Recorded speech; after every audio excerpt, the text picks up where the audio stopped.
Pollution बढ़ने का दिल्ली में एक ही कारण है। पिछले 9 साल से दिल्ली में एक ऐसी सरकार बैठी है जिसने कभी भी प्रदूषण को गंभीरता से लिया नहीं। उनके लिए ये भी एक इवेंट है कि 2 महीने वो इवेंट करेंगे और उसके बाद चले जाएंगे। पूरे साल वो इस पर काम करते नहीं। अगर दिल्ली की सरकार ने ईमानदारी से काम किया होता तो आज दिल्ली वासी इसी तरह से घुटी हुई सांस लेने में या आंखों में जलन लिए सड़कों पर नहीं घूमते। और WHO की जो रिपोर्ट है गंभीर रिपोर्ट है। और मैं कहूँगा अरविंद केजरीवाल की सरकार, आम आदमी पार्टी की सरकार ने, ये अपराधी सरकार है। इसने दिल्ली की जनता को मरने के लिए छोड़ दिया। और जहाँ तक आप कह रहे हैं कि हरियाणा की बात कर रहे हैं, ये ICAR के डाटा है और ये मेरा डाटा नहीं है, सरकारी डाटा है।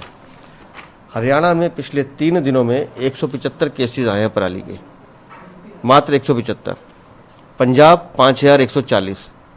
प्रदूषण का मेन कारण पराली जो पंजाब से आ रही है, उस पर गोपाल राय, अरविंद केजरीवाल मुंह सिल के बैठ जाते हैं, गूंगे बन जाते हैं, एक आवाज़ नहीं निकालते और अपना पल्ला झाड़ने के लिए हरियाणा, यूपी या बाकी शहरों का नाम लेना शुरू करेंगे।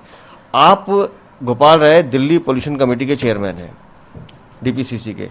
आपकी जिम्मेदारी थी हर 2 महीने में DPCC की मीटिंग बुला के दिल्ली में आने वाले मौसम के लिए तैयारी करते। पिछले 9 महीने के बाद आपने मीटिंग बुलाई जब सर के ऊपर से पानी निकल गया। क्या कर रहे थे? ताली बजा रहे थे क्या? क्यों नहीं कार्रवाई की आपने? मैं बार बार कहता हूं, दिल्ली में प्रदूषण 2 महीने की समस्या नहीं है, 12 महीने की है। अगर सरकार दिल्ली की ये ठान ले कि हमने दिल्ली का प्रदूषण 100 से नीचे रखना है और उसके लिए लगातार प्रयास करने हैं, लगातार काम करना है, तो 6 महीने में, 8 महीने में, 1 साल में स्थिति सुधर सकती है। लेकिन ये लोग सिर्फ उस समय जागते हैं जब सर से पानी गुजर जाता है। और 2 महीने का इवेंट करेंगे, प्रतिबंध लगाएंगे। कंस्ट्रक्शन कंपनी पे आपने कंस्ट्रक्शन पर रोक लगा दी। आपने सोचा है उन लोगों को क्या हाल होगा जो दिहाड़ी पे काम करते हैं, वो प्रवासी मजदूर जो बाहर से आके काम करते हैं? और कोई आप गाइडलाइन नहीं देते कि कितने दिन बंद रखेंगे आप, कितने लोगों की रोजी रोटी छीनते हैं। प्रतिबंध किसी चीज़ का उपाय नहीं है। आपको उसके बचने का रास्ता ढूंढना चाहिए था, जो आपने 9 सालों में नहीं ढूंढा, इसलिए दिल्ली का नुकसान हो रहा है। और दिल्ली में वो स्मोक टावर नहीं है, वो अरविंद केजरीवाल के प्रशासन का मकबरा है। 23 करोड़ की लागत से ढोल पीट पीट के आपने उसका उद्घाटन किया था, बंद पड़ा है।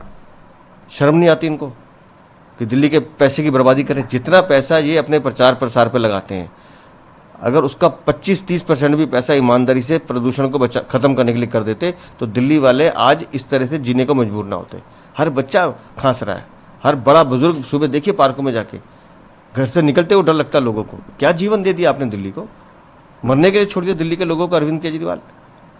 देखिए, दिल्ली में प्रदूषण की हालत ख़राब है, हम सब देख रहे हैं। बच्चों के साथ साथ सीनियर सिटीजन्स या वो लोग जो रोज़ काम पे जाते हैं, उन सब को प्रदूषण से संघर्ष करना पड़ रहा है। और कोई बड़ी बात नहीं है कि आज प्राइमरी स्कूल बंद है, कल ये उससे मिडिल स्कूल भी बंद करेंगे।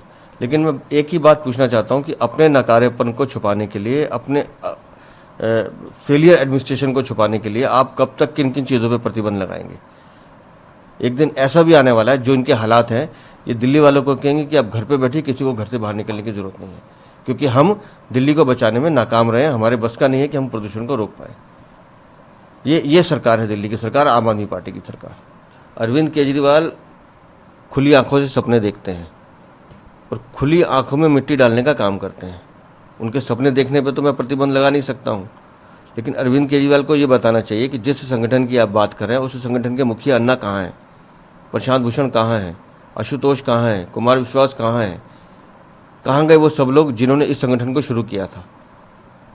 मैं सरकारी गाड़ी नहीं लूँगा, मैं सरकारी बंगला नहीं लूँगा, मैं सिक्योरिटी नहीं लूँगा। लगातार झूठ बोलने वाले अरविंद केजरीवाल बाकी राज्यों में भी जाके सिर्फ झूठ का पलीता बना रहे हैं। दिल्ली में जो उनकी स्थिति है सबको पता है।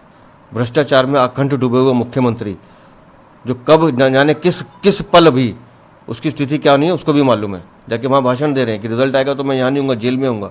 जो आदमी खुलेआम इतनी बदतमीजी से अपने बारे में घोषणा कर रहा हो, या जिस व्यक्ति का वो नाम लेता है वो आदमी जेल चला जाता है, तो ऐसे आदमी से क्या उम्मीद कर सकते हैं?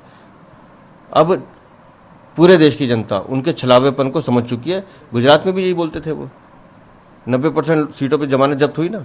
अब हरियाणा, मध्य प्रदेश जहाँ घूमने घूम ले, वो टूरिज्म मुख्यमंत्री हैं, उनको दिल्ली या देश की कोई चिंता